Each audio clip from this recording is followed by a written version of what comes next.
understand what arthritis is, we need to take a look at the anatomy of a joint. Now, this is a generic joint. It's not necessarily the hip, elbow, or knee, but a joint is where two bones meet. And there's a number of structures that make up a joint. So we have two bones, and at the end of the bones, we have the green is cartilage. And a lot of what we talk about when we talk about arthritis and treatment of arthritis is all about the cartilage, because the cartilage is what gives the joint its nice slippery surface that allows frictionless range of motion. Now, in a normal joint, cartilage would actually be white. It's nice, white, shiny. Cartilage lines the end of the bones where they meet. Now, right underneath the cartilage, we have what's called subchondral bone. And important things to know are that cartilage does not have nerve endings in it. The subchondral bone is where nerve endings are. And when we think about pain associated with arthritis, we need to understand where that pain is coming from. So it's not coming from the cartilage. That's why the cartilage is there. It allows the joint to rub back and forth without causing pain. But in arthritis, we have wearing away of that cartilage and exposure of the subchondral bone.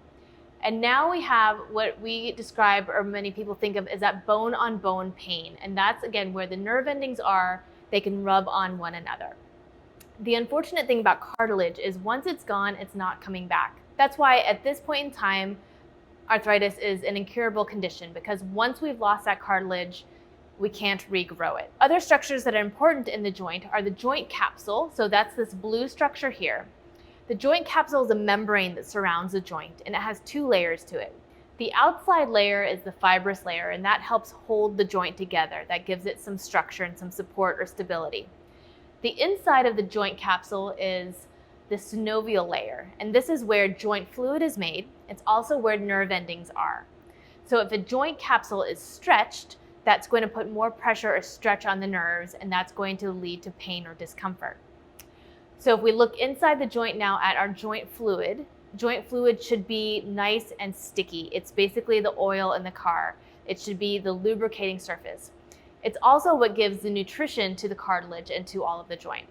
So in a normal joint, in a properly functioning joint, we have nice sticky joint fluid, and as you put your joint through range of motion, that is bathing all the cartilage, giving it its nutrition. In arthritis, this joint fluid becomes less sticky, it becomes less viscous, but the volume of it increases.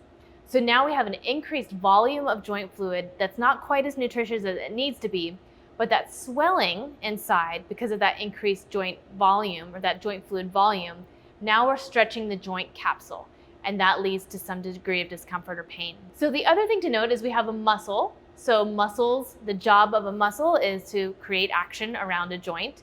And a muscle is attached to a bone by a tendon. So ligaments connect two bones together. A muscle is attached to a bone by a tendon. So this muscle and tendon are going to provide some degree of support to the joint.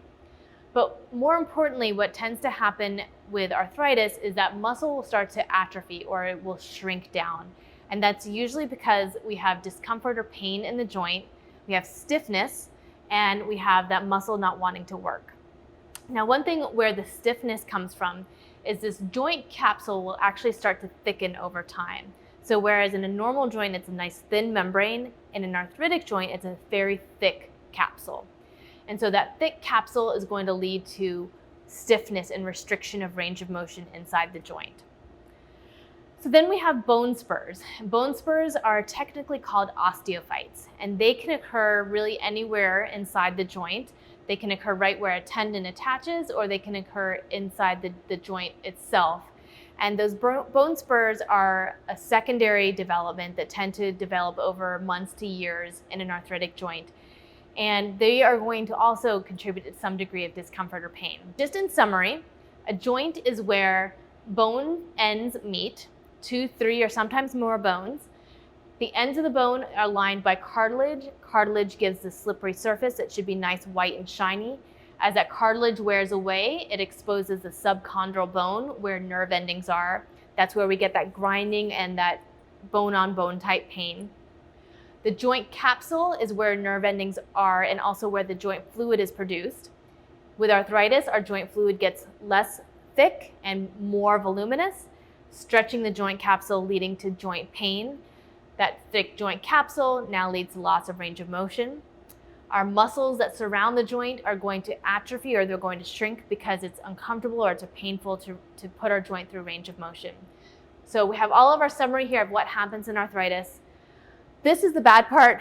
The good part is that we have treatments to address each and every one of these components of the joint and each and every one of these consequences that happen as a result of arthritis. While arthritis is currently incurable, we have a lot of options. That's why CARE was created, is to help you understand all of the treatment options available to help your dog live a long, healthy, and active life. Be sure to check out all of the articles here on the CARE website that cover, again, what arthritis is, how arthritis develops, and what you can do to help your dog.